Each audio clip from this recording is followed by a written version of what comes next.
El siguiente segmento tiene contenido o opinión. La entrevista en A Primera Hora. Analizamos los hechos del momento junto a sus protagonistas. Gracias al colega y amigo Milton Pérez. Me dice que para las peluquerías todavía no hay protocolo decidido. Ojo con eso. Habrá que estar pendientes de lo que se pueda resolver en estos días. Sobre las peluquerías, no hay todavía un protocolo decidido. Gracias por el dato, Milton. Abrazos para nuestros oyentes que se enlazan a nuestra sintonía. Gracias. Tenemos una muy interesante visualización en nuestra transmisión de Facebook Live. E igualmente reportes y sintonías de diversos sectores del país. Leonidas Issa, quien lidera el movimiento indígena de Cotopaxi, está con nosotros en la primera hora. ¿Cómo le va, don Leonidas? Bienvenido, buenos días. Buenos días, un saludo cordial a todos nuestros hermanos del Ecuador y muchas gracias por la invitación a esta entrevista. Gracias por la gentileza. A ver, en 1990 fue el levantamiento indígena, el más grande levantamiento indígena que recuerda la República desde su nacimiento. En 1990, en el gobierno del doctor Borja. ¿Fue por estas fechas, Leonidas? Así es, el primer levantamiento indígena es recordado a nivel del Ecuador y a nivel continental, pero sin quitar las otras luchas que hemos tenido como pueblos indígenas, desde la colonia, la conquista, la colonia, la república, y claro, hasta 1990, el fervor que tenían a nivel continental. Más o menos se calcula que unas 250 luchas, levantamientos, rebeliones que se dieron en todos estos 500 años. Por eso se ha dicho que hemos luchado cada 2 años una vez. Y por ello realmente el levantamiento de 1990 es recordado como el primer levantamiento indígena en el Ecuador, porque convertimos en sujetos políticos. Y hay que decir también, en este tiempo, justo el levantamiento de 1990 empezó el 28 de mayo. Y terminó el 11 de junio, realmente una jornada larga de lucha. Y en ese sentido reconocer el papel fundamental de nuestras organizaciones, de nuestros taitas, de nuestros compañeros que dirigieron esta lucha. Por eso estamos en una jornada reivindicativa, recordando estos más de 500 años de lucha en el Ecuador que hemos tenido, pero a la vez con mucha fuerza que se dio en 1990. Ahora, en 30 años... ¿han cambiado las cosas? ¿Sirvió ese levantamiento indígena más allá de que, claro, fueron visibilizados? Hoy tenemos un Estado que reconoce o se reconoce como un Estado plurinacional, es un Estado multiétnico, es un Estado intercultural. 30 años después, ¿valió la pena el esfuerzo de 1990, Leonidas? Yo creo que si hacemos una valoración histórica, ni los 500 años de lucha realmente ha servido para liberarnos por completo. Lo de la lucha de 1990 es muy importante. Hemos ganado los derechos políticos, los derechos constitucionales, está reconocido en la Constitución, está reconocido el derecho a la educación propia, todo podemos reconocer, pero sin embargo no se ha avanzado a resolver los problemas estructurales en las que vive el movimiento indígena, los sectores populares en el Ecuador, a tal punto que en este momento se ha profundizado más el problema de la crisis económica en nuestros territorios. Se ha profundizado también, si vamos a ver, a comparar, digamos, después de 30 años con el levantamiento de octubre, se ha profundizado el tema de del racismo estructural, del racismo blando también en el Ecuador. Por eso decimos, se ha avanzado a ser reconocidos, a ser tomados en cuenta, pero no se ha avanzado en los temas estructurales, que en este sentido tenemos que hacer los esfuerzos para seguir luchando y para seguir cambiando en este país. La Constitución del año 98, la que se redactó en Sangolquí, que no fue una nueva Constitución, sino que fue una reforma constitucional, muchos, inclusive los detractores de esa Asamblea Constituyente, reconocen que fue, digamos, muy rica en cuanto a los derechos, que esa Constitución del 98 fue muy rica en derechos, que esos derechos fueron ratificados en la Constituyente de Montecristi. En la Constitución que actualmente nos rige, Leonidas, consta todo lo que aspiraba el sector indígena respecto del reconocimiento como Estado plurinacional, como un país multiétnico, multicultural. ¿Consta lo que ustedes aspiraban o todavía falta más? Aquí hay dos aspectos fundamentales que analizar. sobre la realidad en el Ecuador y sobre la constitución que tenemos. Uno, los 21 derechos colectivos que están en el artículo 57 está absolutamente importante y nosotros diríamos, si solo se pusiera en la práctica estos 21 derechos colectivos, yo creo que daríamos un salto cualitativo en la implementación del Estado plurinacional.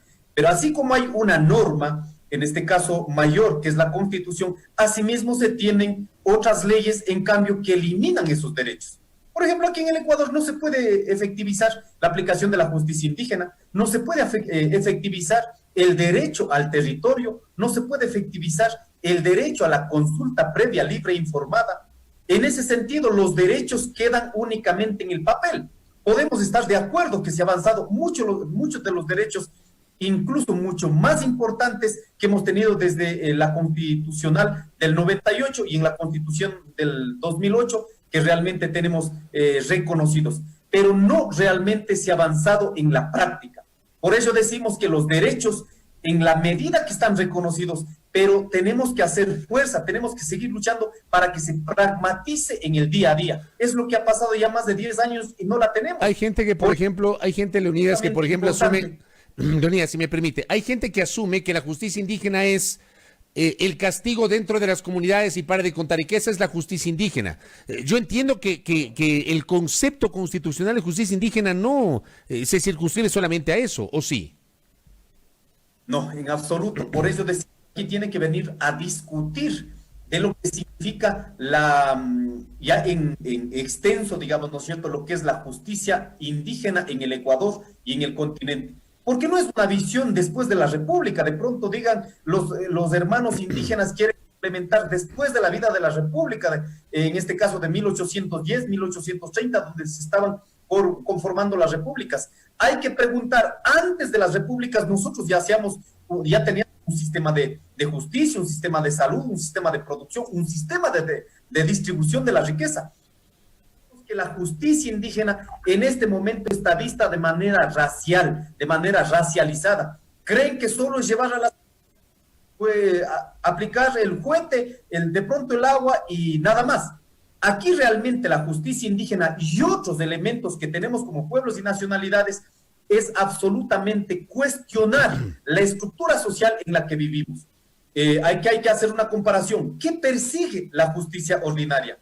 ¿Qué persigue la justicia indígena? En la justicia indígena lo que perseguimos es recuperar, recaudar, equilibrar al sujeto que haya cometido algún delito aquí en el Ecuador. Pero ¿qué persigue la justicia ordinaria? Únicamente persigue la sanción. Así el ser humano esté equivocado, tiene que ir sus 25 años, 10 años, 15 años a la cárcel y lógicamente en los sistemas carcelarios no ayudan a recaudar el equilibrio de ese ser humano, sino ayudan a convertirse en delincuentes completos. Por eso hemos dicho, hay que ir a discutir desde la etimología de estas visiones de la justicia en el Ecuador. Por ello, no va a significar únicamente el sostenimiento en las comunidades, sino va a depender también de la discusión que llevemos a las academias. ¿Cuál es la producción intelectual que estamos haciendo desde el sistema jurídico en donde estamos formando a nuestros jóvenes? Todo esto, en este sentido, nosotros habíamos dicho que en el Estado plurinacional debe comprender estos elementos, no únicamente en el reconocimiento y en la asimilación de los pueblos indígenas, que está en este momento, si vamos a ver, es un Estado plurinacional declarado, pero en la práctica es un Estado uninacional. Hay sectores, Leonidas Issa, que nos acompañan esta mañana, que consideran que ustedes perdieron la gran oportunidad sobre este tema y sobre otros tras las protestas de octubre. A ver, el movimiento indígena tuvo un papel protagónico en octubre, al igual que un buen segmento, una buena parte de la sociedad, que se movilizó en rechazo a las medidas económicas que se tradujeron en la eliminación de los subsidios a los combustibles en octubre. Hubo esta gran movilización, 12, 13 días de protestas, hasta que finalmente el presidente de la República se echó para atrás. Hubo un anuncio del inicio de una serie de mesas de diálogo, de que supuestamente se iba a construir con los sectores sociales lo que iba a pasar después. Finalmente se tomó una decisión hace un par de semanas que implica la eliminación de los subsidios, que implica la liberalización de los precios de los combustibles. Lo mismo que se resolvió en octubre, se resolvió hace 2 semanas, obviamente por la coyuntura sanitaria. no hubo tal vez el mismo impacto social o la misma reacción por parte de la sociedad, porque además la gasolina extra bajó 10 centavos. Y el diésel bajó 3 centavos. No sé qué vaya a pasar en el mes de julio, pero digamos es lo que ha pasado. Yo lo que digo es, hay sectores que piensan que con todo este escenario ustedes perdieron una gran oportunidad de generar o de impulsar un cambio real, que luego de octubre se apagaron, obviamente vino luego la pandemia y que del movimiento indígena y su postura ya nada que ver. ¿Cuál es su postura sobre eso, Leonidas? Primera cuestión, sectores sociales, políticos en el país que no van a estar de acuerdo con el movimiento indígena y tampoco nosotros vamos a estar de acuerdo. Sobre todo aquí hay una condición política, un sector político de la sociedad que realmente estaba previsto votar, en este caso al presidente de la República. Son los sectores que en este caso nos andan acusando. Nosotros, ¿qué hemos dicho? Señores, ¿quiénes crearon el cuadro político perfecto que ahorita tienen en la conducción del Estado ecuatoriano? En este caso, el presidente Moreno. ¿Quiénes crearon? No fue el resultado de un proceso de lucha del movimiento indígena, de los sectores sociales, no. Aquí hay responsables de la creación de este cuadro político. Que ellos entre sí hayan traicionado no significa que el movimiento indígena va a hacer cargo de esas posturas. Por eso decimos, en lugar de andar acusando al movimiento indígena, háganse una autocrítica, háganse cargo de ese proyecto político de las que, en este caso, crearon durante más de 10 años y no vengan a buscar culpables. Ahora, sobre la situación real, económica, política, social que pasó en el mes de octubre, lógicamente nosotros hemos actuado de manera responsable. Nosotros dijimos, aquí no se confunda una pretensión política con una indicación económica, porque aquí pareciera que los unos cuando hacen está bien, cuando los otros luchamos en cambio está mal. Por eso hemos dicho, en este país el tema de la lucha no va a pasar únicamente por la vocería de ciertos dirigentes, sino lo que aglutine la mayoría de los sectores populares en el Ecuador, y eso es lo que pasó en el mes de octubre. Nosotros creemos en este momento, si después de 6 meses, 7 meses, en este país han vuelto a imponer esta medida de la eliminación de los subsidios, lógicamente lo han hecho con trampa, con engaño, como si los ecuatorianos fuéramos tontos. No se olviden, en este momento está aprobado ya eliminar los subsidios a los combustibles, pero en el momento que incremente, por eso hemos dicho, en esta crisis va a ser imposible seguir sosteniendo esta política. Esto realmente yo lo sigo sosteniendo en el tiempo que sea necesario. Está a puertas de un estallido social en el Ecuador, porque no va a soportar los trabajadores del sector público, del sector privado, en este caso lo que están haciendo, vendiendo las empresas públicas, la eliminación de los subsidios en el momento que incrementen los precios. Esto va a devastar. En consecuencia, en este momento estamos sosteniendo por esta pandemia que enfrentamos y que es un tema muy delicado en el Ecuador, y que de hecho el gobierno nacional de manera irresponsable ha aprovechado como una oportunidad para hacer estos ajustes estructurales que benefician a los económicos, y está obligado por el Fondo Monetario Internacional, en este caso, que extienden más recursos económicos. Frente a eso, ¿qué van a hacer, Leonidas? Porque claro, se esperaba que el 25 de mayo la CONAIE también se adhiera a las manifestaciones anunciadas por sectores como el Frente Unitario de los Trabajadores. La CONAIE decidió no adherirse a esas protestas. ¿Qué van a hacer ustedes? Bueno, en los territorios donde tenemos mayor complejidad en el tema de los contagios, como es en estos tiempos hemos visto la Amazonía, en la costa, sí, los compañeros hemos privilegiado quedar cuidando los territorios, pero en territorios donde hemos podido movilizar también lo hemos hecho.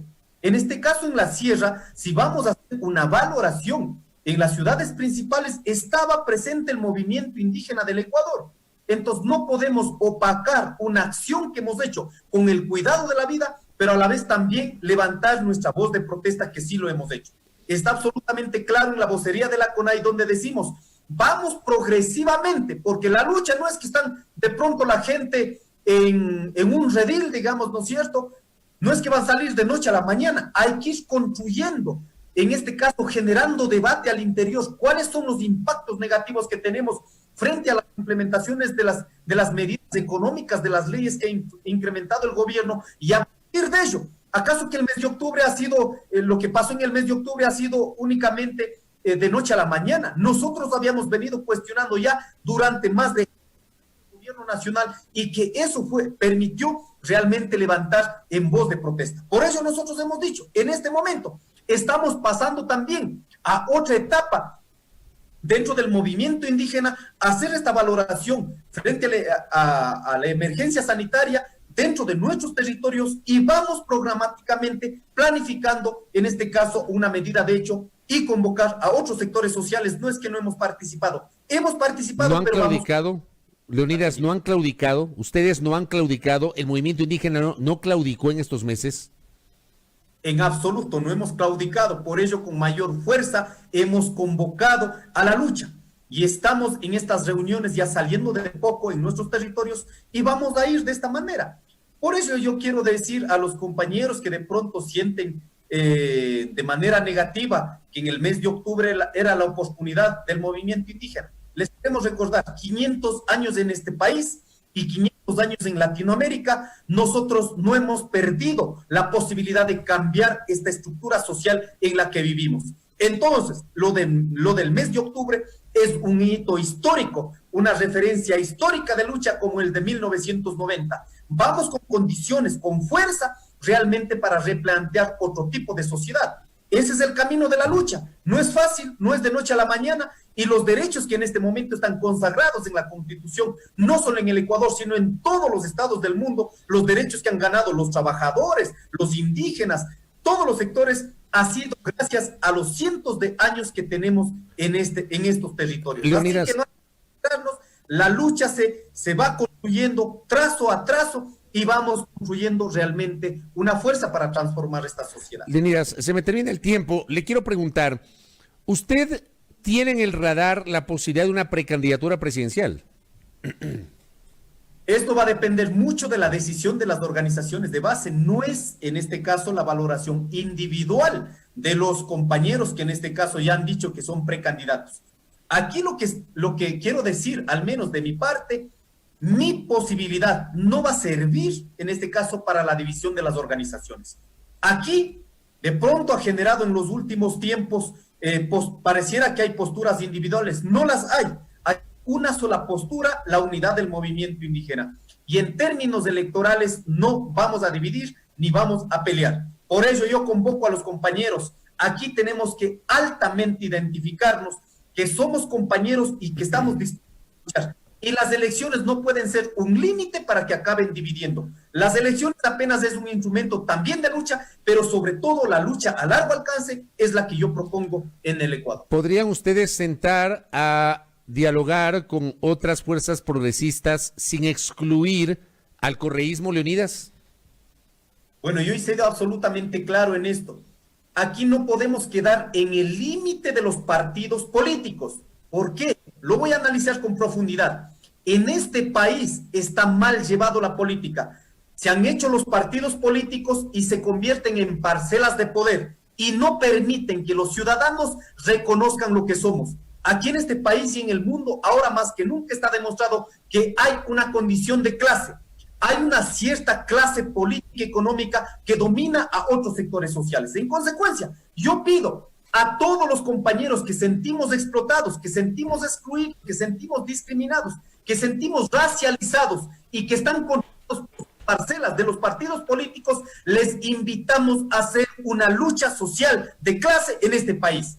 Es la única forma donde podemos identificarnos, porque si no aquí pareciera que la discusión es entre correístas, anticorreístas. No hay propiedad intelectual ni propiedad de lucha del progresismo ni de la izquierda de ningún tipo en el Ecuador. Aquí la lucha social, la lucha de clase en este país va a depender la fuerza que pongamos los sectores sociales. En consecuencia, les invitamos, si no vamos a ver, en la ciudad de Guayaquil, miles de hermanos que están viviendo en los suburbios, que no han tenido ni siquiera las condiciones de cambiar su vida material en el día a día, en muchas veces están secuestrados por partidos políticos que únicamente conducen a sus intereses. Entiende que un hermano que ni siquiera tiene los servicios básicos siga siendo militante de un partido político como es el Partido Social Cristiano, por ejemplo. Lo que aquí invitamos es a reconocernos los sectores populares en una sola jornada de lucha y los que estén dispuestos a unir en estas condiciones salgan de sus límites de los partidos políticos y hay que unir en el pueblo ecuatoriano la mayoría que somos. ¿Incluyendo al correísmo o excluyendo al correísmo, Leonidas? Con eso termino. Por eso estoy diciendo, el correísmo, el Partido Social Cristiano o los partidos políticos no son, en este caso, los únicos interlocutores como han querido ver, no son la parcela de poder que están. Por eso pedimos a los que sientan identificados en una lucha de clase en este país, bienvenidos, sigamos luchando. En consecuencia, el correísmo no tiene que estar, en este caso, identificado con representantes, en este caso, de un caudillismo, digamos, ¿no es cierto?, que realmente está haciendo daño a lo que significa la izquierda, lo que significa el socialismo, lo que significa el progresismo. Los que están dispuestos a luchar es el único filtro para los que quieren realmente unirse. Correcto. Leonidas, gracias por el tiempo y por la gentileza. Valora que nos haya atendido en esta mañana. Que tenga un buen lunes. Muchas gracias. Muchas gracias por el espacio. Leonidas Issa, quien lidera el movimiento indígena de Cotopaxi, dirigente de la CONAIE, además, conversando aquí en A Primera Hora sobre los 30 años del levantamiento indígena de 1990, mucho camino, 3 décadas que han recorrido, y obviamente este momento político, económico y social muy particular. Tras octubre hay sectores que consideran que el movimiento indígena se apagó, pues Leonidas Issa asegura que no es así, y ratifican su rechazo a las medidas económicas que han sido implementadas por el gobierno del presidente Lenín Moreno. 7 de la mañana con 11 minutos en A Primera Hora.